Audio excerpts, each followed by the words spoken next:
Welcome to T-SAT. I'm Naresh history faculty. ఈరోజు మనం ఈ వీడియోలో దక్షిణ భారతదేశ రాజ్యాలు, ముఖ్యంగా బాదామి చాళుక్యులు, పల్లవుల గురించి నేర్చుకుందాము.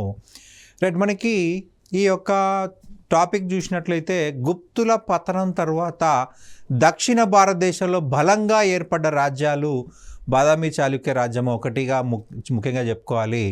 బాదామి చాళుక్యులు బాదామి కేంద్రంగా పరిపాలించారు కాబట్టి బాదామి చాళుక్యులు అంటున్నాం. గుప్తుల అనంతరము ఉత్తర భారతదేశంలో పుష్యభూతి వంశము పాలిస్తున్న సమయంలో దక్షిణ భారతదేశంలో చాళుక్యులు, పల్లవులు ప్రముఖ రాజవంశాలను పరిపాలించారు. దక్షిణ భారతదేశంలో విశేషమైన ప్రభావం కలిగిన రాజవంశాల్లో చాళుక్యులు కూడా ఒకరుగా చెప్పాల్సి ఉంటుంది. బాదామి, దాని పాత పేరు వాతాపి. బాదామి లేదా వాతాపి రాజధానిగా చేసుకుని పరిపాలించడం వల్ల వీరిని బాదామి చాళుక్యులు అని చెప్పేసి పిలవడం జరిగింది. వీళ్ళనే బాదామి చాళుక్యులన్నా, వాతాపి చాళుక్యులన్నా, పశ్చిమ చాళుక్యులన్నా ఒకటే. పశ్చిమ భారతదేశాన్ని పరిపాలించారు కాబట్టి పశ్చిమ చాళుక్యులు, బాదామి నుంచి పరిపాలించారు కాబట్టి బాదామి చాళుక్యులు. వాతాపి పాత పేరు వాతాపి చాళుక్యులు కూడా అన్నా ఒకరే. వేంగి చాళుక్యులు, లాటా చాళుక్యులు, వాళ్ళనే సోలంకీలని కూడా అంటాం. కళ్యాణి చాళుక్యులు వీళ్ళ వంశం చెందిన వాళ్ళే. వాకాటకుల పతనం తర్వాత దక్షిణ భారతదేశంలో ముఖ్యంగా మహారాష్ట్ర, మనకు కర్ణాటక ప్రాంతాల్లో పరిపాలన స్టార్ట్ చేసిన వాళ్ళ యొక్క చాళుక్యులు అని చెప్పాల్సి ఉంటుంది. వీళ్ళకు సంబంధించిన శాసనాలలో హారతి పుత్తులని, మానవస్య గోత్తులని పేర్కొంటున్నాయి. వీళ్ళ శాసనాల్లో హారతి పుత్రులు, మానవస్య గోతులు అని చెప్పేసి పిలవడం జరిగింది. కార్తికేయ సప్తమాతృకల భక్తులని కూడా తెలుపుతున్నాయి. వీళ్ళు కార్తికేయ భక్తులు, సప్తమాతృకల భక్తులు. బిలహనుడి విక్రమాంక దేవచరిత్ర ఈ యొక్క చాళుక్యుల యొక్క పుట్టుక గురించి వివరిస్తూ ఉంది. బ్రహ్మ చులకం నుంచి పుట్టినవాడు చాళుక్యుడు.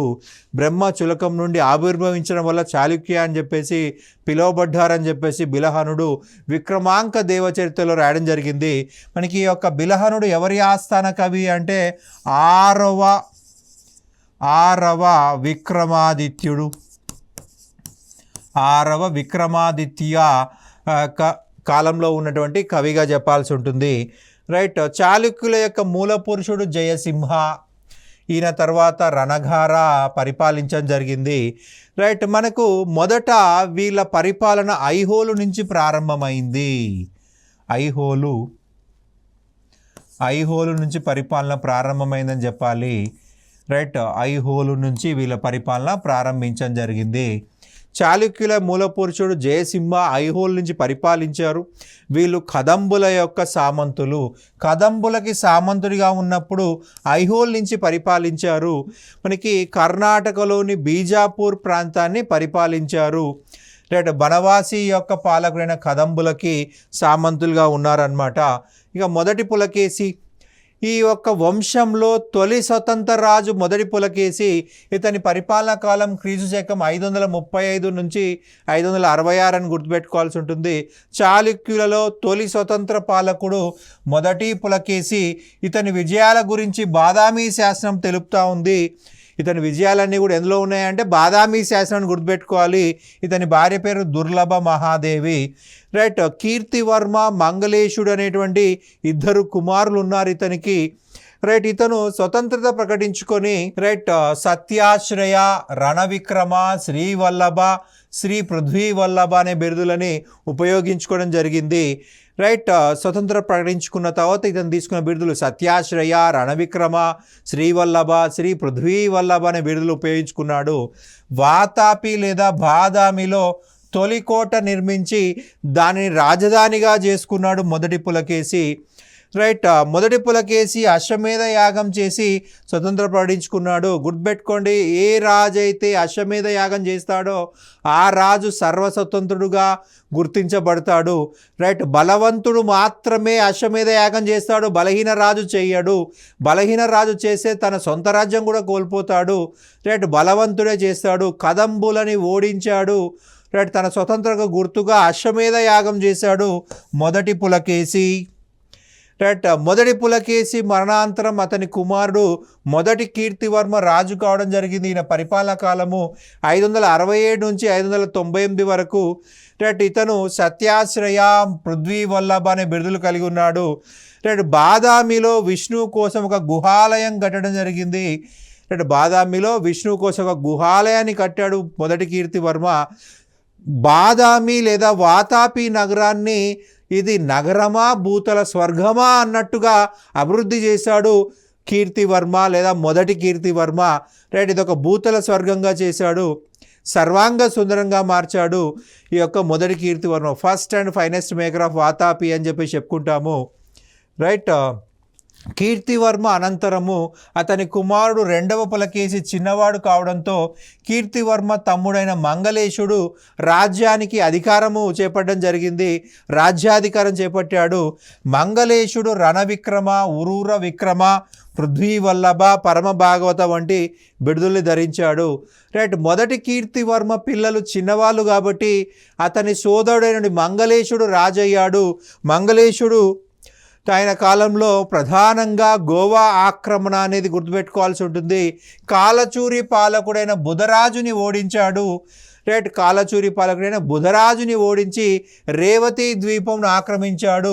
ఆ రేవతి ద్వీపంను ప్రసిద్ధం ఏమంటున్నామయ్యా అంటే గోవా అంటున్నాము.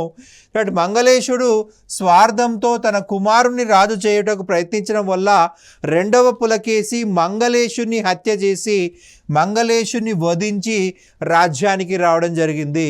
మొదటి కీర్తివర్మ కుమారుడు రెండవ పులకేసి. సో రెండవ పులకేసిని రాజు కానివ్వకుండా అడ్డుకునే ప్రయత్నం చేసిన వ్యక్తి మంగళేశుడు. సో మంగళేశుడు తన బాబాయినే చంపేసి రెండవ పులకేసి రాజు కావడం జరిగింది. రెడ్డిగా సత్యాశ్రయ పులకేసి లేదా రెండవ పులకేసి అని చెప్పాల్సి ఉంటుంది. రైట్. క్రీస్తు శకం 609లో రాజయ్యాడు. 642లో ఆయన మరణించడం జరిగింది. అది ఆయన యొక్క పరిపాలన కాలము. గౌతమీపుత్ర శాతకర్ణి తర్వాత దక్షిణ భారతదేశంలోని అతి గొప్ప రాజు అంటే రెండవ పులకేసి అని చెప్పాలి. గౌతమీపుత్ర శాతకర్ణి తర్వాత దక్షిణ భారతదేశంలో అతి గొప్ప రాజు గౌతమీపుత్ర ఈ యొక్క రెండవ పులకేసి అని చెప్పాల్సి ఉంటుంది. చాళుక్యుల్లో కాక దక్షిణ భారతదేశ పాలకుల్లో అత్యంత గొప్పవాడు, అగ్రగణ్యుడు. ఇతని యొక్క విజయాల గురించి ఐహోల్ శాసనం తెలుపుతూ ఉంది. రైట్. ఐహోల్ శాసనంను రచించింది రవికీర్తి. ఐహోల్ శాసనం యొక్క రచయిత ఎవరయ్యా అంటే రవికీర్తి. ఈ రవికీర్తి అనే వ్యక్తి అతని యొక్క ఆస్థాన కవి జైన పండితుడు. జైన పండితుడు. రైట్. మోగుత్తి కొండపైన ఒక జీనాలయం కట్టడం జరిగింది. జీనాలయము అంటే వర్ధమాన మహావీర ఆలయము. జీనా అంటే వర్ధమాన మహావీర, జీనాలయము వర్ధమాన మహావీర ఆలయము. రైట్. మోగుత్తి అనే కొండపైన జీనాలయాన్ని కట్టాడు. సో దాన్ని మోగుత్తి జీనాలయం అని చెప్పేసి అంటాము. రైట్. వర్ధమాన మహావీర దేవాలయము. ఈ వర్ధమాన మహావీర దేవాలయం గోడలపైన ఐహోల్ శాసనంను రాయడం జరిగింది. రెండవ పులకేసి సంబంధించి ఇతర శాసనాలు చూసినట్లయితే హైదరాబాద్, తుమ్మయ్యనూరు, మారుటూరు. ఇక్కడ హైదరాబాద్ అంటే తెలంగాణ హైదరాబాద్ కాదండి, సింధ్ హైదరాబాద్. రైట్. హైదరాబాద్, తుమ్మయ్యనూరు, మారుటూరు ఈ మూడు కూడా మనకి ఇతర శాసనాలుగా చెప్పాల్సి ఉంటుంది. రైట్. రెండవ పులకేసి మహారాష్ట్ర, మాల్వా, కళింగ, ఆంధ్ర ప్రాంతాలను జయించడం జరిగింది. రైట్. మహారాష్ట్ర ప్రాంతాన్ని, మాల్వా ప్రాంతం, మధ్యప్రదేశ్, కళింగ, ఒరిస్సా, ఆంధ్ర. రైట్. మనకి కదంబులు, గుర్జర్లని ఓడించడం జరిగింది. కదంబులని, గుర్జర్లు కూడా ఓడించాడు. గంగ పాలకుడైనటువంటి దుర్వినీతుని యొక్క కుమార్తెను వివాహం చేసుకున్నాడు. రైట్. విష్ణుకుండిన పాలకుడైనటువంటి మాధవవర్మను కొల్లేరు లేదా కునాల యుద్ధంలో ఓడించి ఆంధ్ర ప్రాంతాన్ని లేదా వేంగి ప్రాంతాన్ని ఆక్రమించడం జరిగింది. ఇక్కడ తన ప్రతినిధిగా తన సొంత సోదరుడైనటువంటి కుబ్జ విష్ణువర్ధనని నియమించడం జరిగింది. కుబ్జ విష్ణువర్ధనని తన సోదరుడు రైట్ వేంగి ప్రాంతంలో లేదా ఆంధ్ర ప్రాంతంలో ప్రతినిధిగా నియమించడం జరిగింది. మొదట వేరే వాళ్ళని పెట్టినట్లయితే మొదట వేరే వాళ్ళని పెట్టాడండి, కానీ వాళ్ళు తిరుగుబాటు చేశారు. సో భవిష్యత్తులో తిరుగుబాటు రావద్దంటే తన సొంత కుటుంబ సభ్యులైతే బాగుంటుందని భావించి తన సోదరుడైనటువంటి కుబ్జ విష్ణువర్ధనుడిని ఇక్కడ ప్రతినిధిగా పెట్టాడు. ఎందుకంటే అతను చాలా నమ్మకస్తుడు. అలాగే కుబ్జ విష్ణువర్ధనుడు మంగళేశుని చంపడంలో కూడా సహాయం చేశాడు. రైట్, అలాగే మాధవర్మను ఓడించడంలో సహాయం చేశాడు. అంతకంటే నమ్మకస్తుడు ఎవరు దొరుకుతారని చెప్పేసి తన సొంత సోదరుడి కుబ్జ విష్ణువర్ధనుడిని ప్రతినిధిగా నియమించడం జరిగింది. రైట్, కుబ్జ విష్ణువర్ధనుడే ఇక్కడ తూర్పు చాళుక్య రాజ్యం లేదా వేంగి చాళుక్య రాజ్యాన్ని ప్రారంభించాడండి. కాకపోతే అది సామంత రాజ్యము. కుబ్జ విష్ణువర్ధనుడు 624లో కుబ్జ విష్ణువర్ధనుడు తూర్పు చాళుక్య రాజ్యం లేదా వేంగి చాళుక్య రాజ్యాన్ని ప్రారంభించాడు. రైట్, 642లో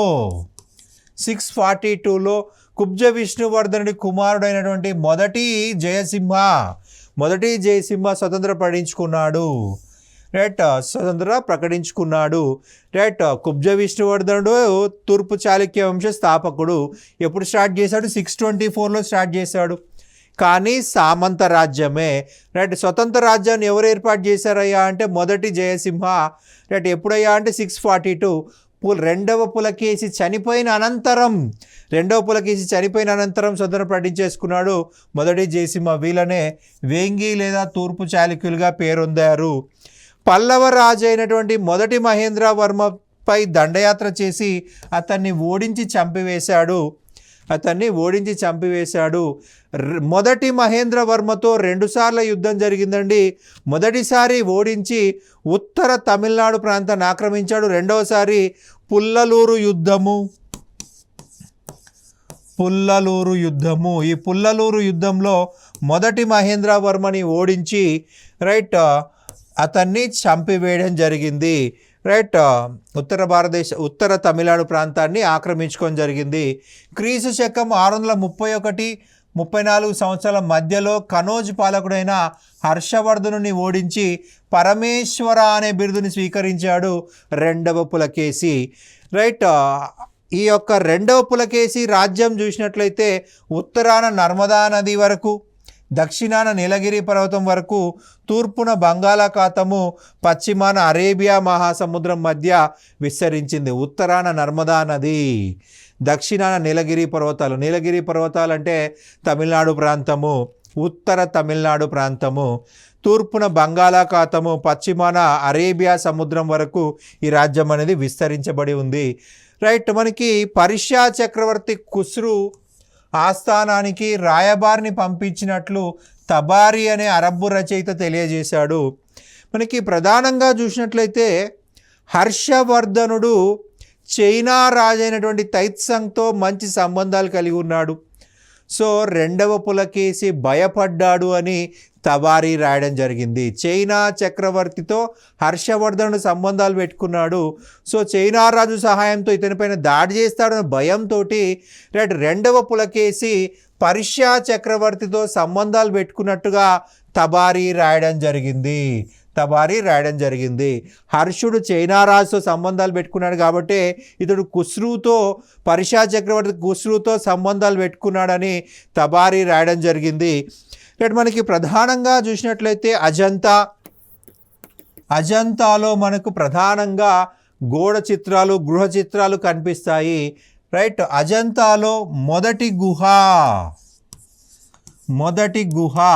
ఈ మొదటి గుహలో 2 చిత్రాలు కనిపిస్తాయి. అజంతా మహారాష్ట్ర అండి. రైట్, ఇక్కడ మొదటి గుహలో 2 చిత్రాలు కనిపిస్తాయి. ఈ 2 చిత్రాలు దేనికి సంబంధించాయా అంటే పర్షియన్ రాయబారులు బాదామిని సందర్శించినట్లుగా, పర్షియా రాయబారులు బాదామిని సందర్శించినట్లుగా పెయింటింగ్ అనేది కనిపిస్తుంది. రైట్, ఎక్కడయ్యా అంటే అజంతాలో మొదటి గుహలో 2 పెయింటింగ్స్, 2 చిత్రాలు ఉన్నాయి. పర్షియన్ రాయబారులు వచ్చేసి పులకేసి IIని కలిసినట్టుగా రాయడం జరిగిందనమాట. చైనా యాత్రికుడు హుయాన్సాంగ్ రెండవ పులకేసి రాజ్యంను సందర్శించి అతని గొప్పతనాన్ని కొనియాడాడు. రెండవ పులకేసి 641లో మరోసారి పల్లవ రాజ్యంపై దండెత్తినాడు. కానీ పల్లవుల్లో శక్తివంతుడైనటువంటి నరసింహవర్మ ఈయనను మణిమంగళ యుద్ధంలో ఓడించాడు. ఏ యుద్ధంలో ఓడించాడండి? మణిమంగళ యుద్ధంలో ఓడించడం జరిగింది. రైట్. ఈ మణిమంగళ యుద్ధంలో ఓడిపోయినటువంటి ఈ యొక్క రెండవ పులకేసి అక్కడి నుంచి పారిపోయి బాదామికి వచ్చేసాడండి. సో అతని వెనకాలే మొదటి నరసింహవర్మ వచ్చాడు. మొదటి నరసింహవర్మ వచ్చేసి మొదటి మహేంద్రవర్మ యొక్క కుమారుడు. రైట్. క్రీస్తు శకం 642 ఏడీలో చాళుక్య రాజ్యంపై దాడి చేసి అతని వెనకాలే వెళ్ళిపోయి రెండవ పులకేసిని బాదామిలో వధించాడు. వాతాపిని హస్తగతం చేసుకున్నాడు. రైట్. బాదామి లేదా వాతాపిని హస్తగతం చేసుకున్నాడు. బాదామిని మొదటి నరసింహవర్మ ఆక్రమించుకున్నాడు. మొదటి నరసింహవర్మ ఆక్రమించుకోవడం జరిగింది. రైట్. బాదామిపై దాడి చేసి రెండవ పులకేసిని హత్య చేశాడు. రెండవ పులకేసిని హత్య చేసిన తర్వాత ఈ బాదామి నగరాన్ని తగలబెట్టేశాడు. సో అతను తీసుకున్న బిరుదు బాదామి కొండ అనేటువంటి బిరుదు తీసుకోవడం జరిగిందనమాట. బాదామి కొండ బిరుదు తీసుకున్నాడు. దాదాపు 12 సంవత్సరాల పాటు ఈ యొక్క బాదామి నగరాన్ని మొదటి నరసింహవర్మ అధీనంలోనే ఉంది. రైట్. అధీనంలోనే ఉంది. రెండవ పులకేసి అనంతరం అతని కుమారుడు విక్రమాదిత్యుడు పాలకుడయ్యాడు. రైట్. 12 సంవత్సరాల తర్వాత నరసింహవర్మను బాదామి నుండి తరిమేశాడు. రైట్. అలాగే పల్లవ రాజైన రెండవ మహేంద్రవర్మను కూడా ఓడించడం జరిగింది. రైట్. విక్రమాదిత్యుడు పల్లవుల రాజధాని కంచిని ఆక్రమించి 6 సంవత్సరాలు తన అధీనంలో పెట్టుకున్నాడు. మొదటి నరసింహవర్మ బాదామిని తన కంట్రోల్లో 12 సంవత్సరాలు ఉంచుకున్నాడు. కాబట్టి ఇతను ప్రతీకారంగా పల్లవ రాజ్యంపై దాడి చేసి కంచిని ఆక్రమించుకున్నాడు. అయితే ఇతను 6 సంవత్సరాలు తన అధీనంలో పెట్టుకోగలిగాడు. రైట్. ఈయన 12 సంవత్సరాలు ఉండలేకపోయాడు. జస్ట్ 6 సంవత్సరాల్లో తన అధీనంలో పెట్టుకున్నాడు. రైట్. విక్రమాదిత్యుడు గుజరాత్ ప్రాంతంపై దాడి చేసి గుజరాత్ను ఆక్రమించుకున్నాడండి. రైట్. గుజరాత్లో తన సోదరుడైనటువంటి జయసింహకి రైట్ గుజరాత్ని ఇచ్చివేయడం జరిగింది. గుజరాత్ని ఆ కాలంలో లాట రాజ్యం అనేవాళ్ళు. ఈ లాట రాజ్యము. రైట్. గుజరాత్లో జయసింహుడు గుజరాత్ చాళుక్య వంశాన్ని ప్రారంభించాడు. గుజరాత్ చాళుక్య వంశమే సోలంకీలుగా పిలువబడ్డారు. చోళులు, పాండ్యులు, కేరళ పాలకులని ఓడించాడు విక్రమాదిత్యుడు. మొదటి విక్రమాదిత్యుడు. మొదటి విక్రమాదిత్యుడు ఒకటే. కానీ పల్లవ రాజైన పరమేశ్వర శర్మ చేతిలో ఓటమి చెందాడు. పరమేశ్వరవర్మ చేతిలో ఓడిపోవడం జరిగింది. విక్రమాదిత్యుడి అనంతరం వినయాదిత్యుడు రాజయ్యాడండి. ఈ వినయాదిత్యుడు ఆలంపురంలో నవబ్రహ్మేశ్వర ఆలయాన్ని రైట్ నిర్మించడం జరిగింది. నవబ్రహ్మేశ్వర ఆలయము 9 శివ దేవాలయాలు నిర్మించడం జరిగింది. మనకు ప్రస్తుతము ఆలంపూర్ జోగులాంబ గద్వాల జిల్లాలో ఉంది. రైట్. మనకి వినయాదిత్యుడు అనే రాజు నవబ్రహ్మ ఆలయం నిర్మించాడు. రైట్. బ్రహ్మ స్థాపించిన ఆలయాలు కాబట్టి బ్రహ్మ ఆలయాలు అంటాము. 9 బ్రహ్మ ఆలయాలు అన్నమాట. కానీ అక్కడ ఉన్నది బ్రహ్మ దేవాలయాలు కాదు, శివ దేవాలయాలు. బ్రహ్మ చేత ప్రతిష్ఠించబడ్డాయి కాబట్టి బ్రహ్మ అనే పేరు వస్తుంది అంటారు. తారక బ్రహ్మ, ఆ 9 బ్రహ్మ దేవాలు స్వర్గ బ్రహ్మ, బాలబ్రహ్మ, పద్మబ్రహ్మ, గరుడ బ్రహ్మ, కుమార బ్రహ్మ, ఆర్క బ్రహ్మ, వీర బ్రహ్మ, విశ్వబ్రహ్మ. రైట్. 9 శివ దేవాలయాలు ఇవి. 9 శివ దేవాలయాలు. తారక బ్రహ్మ, స్వర్గ బ్రహ్మ, బాలబ్రహ్మ, పద్మబ్రహ్మ, గరుడ బ్రహ్మ, కుమార బ్రహ్మ, ఆర్క బ్రహ్మ, వీరబ్రహ్మ, విశ్వబ్రహ్మ. 9 శివ దేవాలయాలు. నవ అంటే 9 నవబ్రహ్మేశ్వర ఆలయాలని వినయాదిత్యుడు ఆలంపురంలో రైట్ తుంగభద్ర నదీ ఒడ్డున నిర్మించడం జరిగింది. మనకు ఇందులో కనిపించే శైలి వేషారా శైలిగా చెప్పాల్సి ఉంటుంది. ఇందులో మనకి ఇసుక రాతిని ఉపయోగించడం జరిగింది.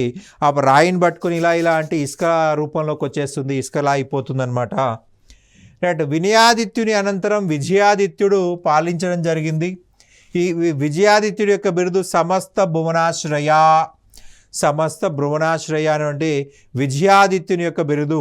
విజయాదిత్యుడు పటడకల్ సమీపంలో సంగమేశ్వర ఆలయం నిర్మించడం జరిగింది. సంగమేశ్వర ఆలయము, సంగమము, రైట్. పటడకల్ దగ్గరలోని కూడలి సంగం, పటడకల్ పక్కనే ఉన్న ప్రాంతము కూడలి సంగమము, రైట్. ఈ కూడలి సంఘంలో సంగమేశ్వర ఆలయం నిర్మించాడు. దీనికే మరి ఒక పేరు విజయేశ్వరాలయము. విజయేశ్వరాలయము. విజయాదిత్యుడు పటడకల్లో సంగమేశ్వర ఆలయం నిర్మించాడు. దీనికే మరి ఒక పేరు విజయేశ్వరాలయము. విజయాదిత్య పేరు మీద విజయేశ్వరాలయం అనే పేరు వచ్చింది, రైట్. విజయేశ్వరాలయంగా పిలువబడింది. ఈ దేవాలయం చాళుక్యుల నిర్మాణాలు తెలియజేసే ఒక ముఖ్య దేవాలయంగా గుర్తుపెట్టుకోవాల్సి ఉంటుంది. విజయాదిత్యుని అనంతరం అతని కుమారుడు రెండవ విక్రమాదిత్యుడు రాజు కావడం జరిగింది. రెండవ విక్రమాదిత్యుడు పశ్చిమ చాళుక్యులలో, బాదామి చాళుక్యులలో చిట్ట చివరి గొప్ప రాజుగా చెప్పాల్సి ఉంటుంది. ఇతని కాలంలో భారతదేశం పైన, రైట్, అరబ్బులు దండయాత్ర చేయడం జరిగింది. అరబ్బులు దండయాత్ర చేయడం జరిగింది. ముఖ్యంగా గుజరాత్ ప్రాంతం పైన దాడి చేశారు. గుజరాత్ ప్రాంతం పైన దాడి చేశారు, రైట్. ఆ కాలంలో గుజరాత్ని ఏమని పిలిచామండి? లాటా. లాటా యొక్క రాజు పులకేసి. సో మనకి ఇక్కడ రెండవ పులకేసి తర్వాత కదా మూడవ పులకేసి అనొచ్చా అంటే అనకూడదు. ఎందుకు అనకూడదయ్యా అంటే ఈ యొక్క పులకేసి అనేవాడు, రైట్, మనకి పులకేసి తర్వాత మెయిన్ లైన్ కాదు, రైట్. మనకి మొదటి విక్రమాదిత్యుడి సోదరుడి కుమారుడు. సో సోదరుడి వారసుడు. ఇక్కడ మనకి లైన్ సపరేట్ అయిపోయింది. సో సేమ్ పేరు వాడకూడదన్నమాట, రైట్. లాటా రాజైన పులకేసి అరబ్బులను ఓడించడంలో రెండవ విక్రమాదిత్యుడికి సహాయం చేశాడు. అందుకు ప్రతిగా ఆయనకు అవని జనాశ్రయ అనే బిరుదునివ్వడం జరిగింది, రైట్. రెండవ విక్రమాదిత్యుడు పులకేసికి ఇచ్చినటువంటి బిరుదు ఏందయ్యా అంటే అవని జనాశ్రయ. అవని భూమి, రైట్. భూమిలో ఉన్న ప్రజలందరూ కూడా ఇతన్ని ఆశ్రయిస్తారు న్యాయం కోసమని. అవని జనాశ్రయ అనే బిరుదు ఇవ్వడం జరిగిందనమాట, రైట్. ఇక నెక్స్ట్ చూసినట్లయితే ఈయన ఈ యొక్క రెండవ విక్రమాదిత్యుడు కంచిపై దాడి చేసి పల్లవ రాజు అయిన నందివర్మను ఓడించాడు. కంచిలో అపార సంపదను కైలాసనాథ దేవాలయానికి దానంగా ఇచ్చాడు. అక్కడ ఉన్న బ్రాహ్మణులకు దానంగా ఇవ్వడం జరిగింది, రైట్. ఈయన పట్టపు మహారాణి వచ్చేసి మహాదేవి, రైట్. లోక మహాదేవి లేదా మహాదేవి. ఈమె కంచి శిల్పుల యొక్క నైపుణ్యం చూసింది. కంచిలో కైలాసనాథ దేవాలయం చూసింది, రైట్. సేమ్ దేవాలయం తనకి పటడకల్లో కావాలన్నది.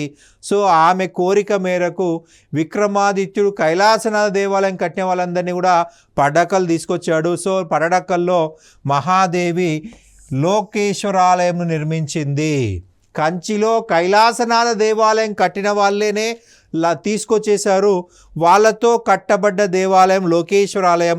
లోక మహాదేవి కట్టబడ్డ ఆలయం కాబట్టి లోకేశ్వరాలయము. దీనికే మరి ఒక పేరు విరూపాక్ష ఆలయము. మనకి కర్ణాటక ప్రాంతంలో శివుణ్ణి విరూపాక్ష అనే పేరుతో పిలవడం జరుగుతుంది. శివుణ్ణి విరూపాక్ష అంటారు, విరూపాక్షాలయం అంటారు, రైట్. ఈ దేవాలయము కంచిలోని కైలాసనాథ దేవాలయం యొక్క నమూనా ప్రకారం నిర్మించారు. ఆ యొక్క దేవాలయం నిర్మించిన వాళ్ళని తీసుకొచ్చి ఇక్కడ నిర్మించారనమాట, రైట్. బాదామి చాళుక్యుల్లో రెండవ కీర్తివర్మ చివరి రాజుగా చెప్పాల్సి ఉంటుంది. ఈయన 746 నుంచి 757 మధ్యకాలంలో పాలించడం జరిగింది.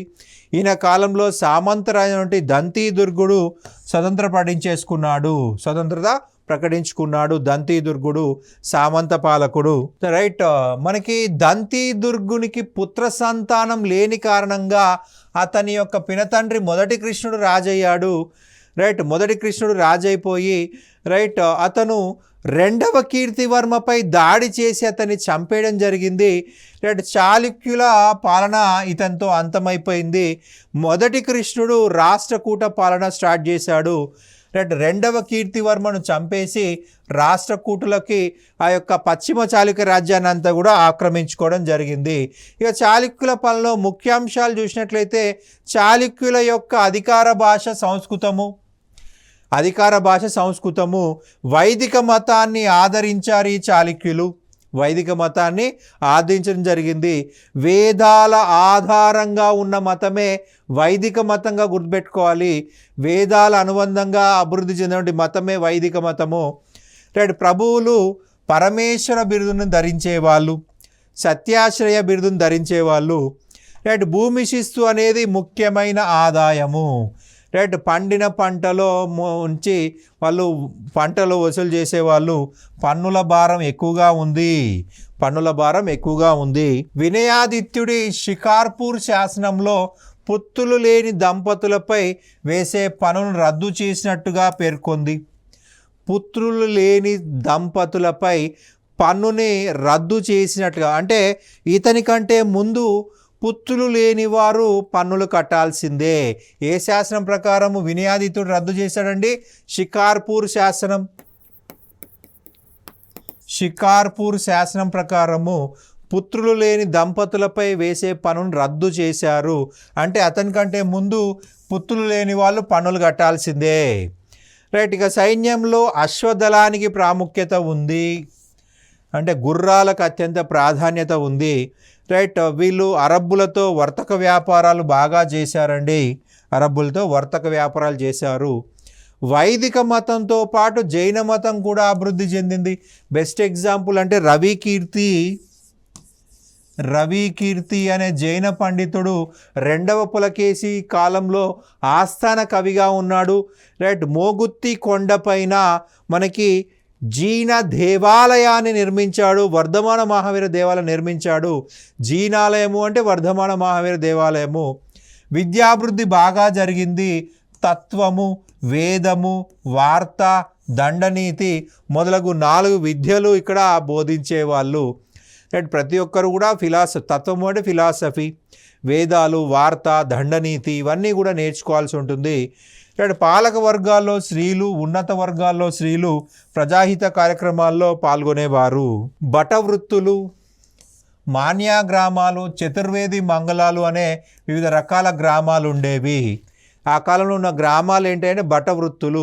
ఎవరైతే సైన్యంలో పనిచేస్తారో వాళ్ళకు జీతాలు బదులుగా బటవృత్తులు అనే గ్రామాలు ఇచ్చేవాళ్ళు. మాన్యా గ్రామాలు జీతాన్ని బదులుగా ఇచ్చేవి. చతుర్వేద మంగళాలు ఇవన్నీ కూడా ఒక రకమైన జాగీర్దారీ వ్యవస్థ, భూస్వామ్య వ్యవస్థ లాంటిది. బటవృత్తులు సైనికులకు పొందిన భూమి. రైట్. సైన్యంలో పనిచేసినందుకు ఇచ్చేటువంటి భూమినే బటవృత్తులు. మాన్య గ్రామాలు దేవాలయాలకు, ఇతర సంస్థలకు ఇచ్చిన గ్రామాలు. మాన్యాలు దేవుని మాన్యాలు అంటారు కదా, దేవాలయాలకు ఇతర సంస్థలకు ఇచ్చేటువంటి మాన్యాలు. చతుర్వేద మంగళాలు పండితులకు ఇచ్చే గ్రామాలు, పండితుల యొక్క పోషణ కోసం ఇచ్చే గ్రామాలు. ఇక నెక్స్ట్ చూసినట్లయితే గ్రామాలకు పన్ను మినహాయింపు ఇవ్వటానికి సర్పకరి పరిహారం అని పిలిచారు. మనకి బ్రాహ్మణులకు ఏదైనా భూదానం చేసేటప్పుడు సర్పకరి పరిహారం చేసిస్తారు. అంటే అక్కడ మేము భవిష్యత్తులో పన్నులు వసూలు చేయము అని చెప్పేసి ప్రకటిస్తూ ఇచ్చేవాళ్ళనమాట. బాదామి చాళుక్యుల శైలిని వేసారా శైలి అని పిలిచేవారు. ఈ రకమైన నిర్మాణ శైలిలో వీళ్ళు చాలా దేవాలయాలను నిర్మించడం జరిగింది. మనకి ఈ శైలి ప్రధానంగా చూసినట్లయితే నగరా శైలి మరియు ద్రవిడ శైలి, ఈ రెండు శైలుల యొక్క మిశ్రమమే మనకి వేసారా శైలి అని చెప్పేసి చెప్తాము. నగరా శైలి ఉత్తర భారతదేశంలో అభివృద్ధి చెందితే తమిళనాడు, కర్ణాటకలో అభివృద్ధి చెందింది ద్రవిడ శైలి. ఈ రెండింటినీ కలిపి మధ్య భారతదేశంలో, పశ్చిమ భారతదేశంలో అభివృద్ధి చెందింది వేసారా శైలి. రైట్. ఐహోల్ పట్నం చూసినట్లయితే దీన్ని దేవాలయ పట్టణంగా పిలుస్తారు. దాదాపుగా 70 దాకా దేవాలయాలు ఉన్నాయి, 70 వరకు దేవాలయాలు ఉన్నాయి. రైట్. వేసారా శైలి, నగరా శైలి ద్రవిడ శైలికి మధ్యలో ఉంటుంది. రెండింటి యొక్క కలయిక. మనకు శిఖరం కనిపిస్తుంది, గర్భగృహం పైన విహార నిర్మాణం కనిపిస్తుంది. మనకి శిఖరం అనేది నగరా శైలికి సంబంధించింది, విమానం అనేది ద్రవిడ శైలికి సంబంధించింది. అంటే ఆ రెండింటి యొక్క కలయికే వేసారా శైలి అన్నమాట. వారి యొక్క ముఖ్య నౌకా కేంద్రాలు రేవతి ద్వీపము, పూరి, ఇవి ముఖ్యమైన కేంద్రాలు. చాళుక్యుల కాలంలో జైన ఆలయాలు ఎక్కువగానే నిర్మించబడ్డాయి. మోగుత్తి జీనాలయం కర్ణాటకలోను, ఆంధ్రాలో కరీంనగర్, మెదక్, అనంతపురం, జిల్లాల్లో జైన దేవాలయాల నిర్మాణం జరిగింది. మహానందిలో మహానందేశ్వరాలయం కూడా వీళ్ళు నిర్మించిందిగా చెప్పాల్సి ఉంటుంది. మనకి పట్టడక్కల్ చూసినట్లయితే పట్టాడక్కల్, ఈ పట్టాడక్కల్లో 10 దేవాలయాలు ఉన్నాయి. రైట్, 10 దేవాలయాలు ఉన్నాయి. విరూపాక్ష ఆలయము, పాపనాథ టెంపుల్, మల్లికార్జున టెంపుల్, రైట్, ఇవన్నీ కూడా ముఖ్యమైన దేవాలయాలుగా చెప్పాల్సి ఉంటుంది. ముఖ్యమైన దేవాలయాలు. రైట్, ఈ యొక్క దేవాలయాలు 10 దేవాలయాలు యునెస్కో ప్రపంచ వారసత్వ సంపదగా గుర్తించడం జరిగింది. 10 దేవాలయాన్ని యునెస్కో ప్రపంచ వారసత్వ సంపదగా గుర్తించింది. రైట్, ఇది మనకు రైట్ బాదామి చర్యల యొక్క సమాచారము. Thank you.